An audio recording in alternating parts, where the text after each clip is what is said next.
இன்றைக்கி ரொம்ப ஹெல்த்தியான லஞ்ச் ரெசிபி. அதுக்கு வந்து நான் ஸ்ப்ரிங் ஆனியன் எடுத்திருக்கேன்.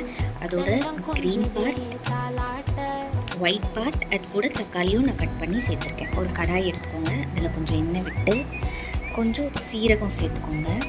சீரகம் நல்லா பொரிஞ்சு வந்ததுக்கப்புறமா கொஞ்சமாக பூண்டு நசுக்கி அது கூட சேர்த்துக்கோங்க. எல்லாத்தையும் ஒரு கிளறிடுங்க. கூட கொஞ்சம் வெங்காயம் சேர்த்துக்கோங்க. அதாவது நம்ம கட் பண்ணி வச்சோட ஸ்ப்ரிங் ஆனியனோட அந்த பாட்டம் பார்ட், ஒயிட் பார்ட்டோட வெங்காயத்தை நம்ம சேர்த்துக்கிறோம். சேர்த்து நல்லா கலந்து விட்டுட்டு அது கூட கொஞ்சம் தக்காளி சேர்த்துக்கிறோம்.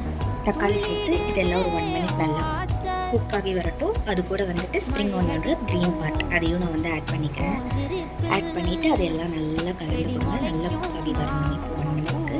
அதுக்கப்புறம் ஒரு 1/2 ஸ்பூன் வந்துட்டு மஞ்சத்தூள், 1 ஸ்பூன் மிளகாத்தூள் ஆட் பண்ணிக்கிறேன்.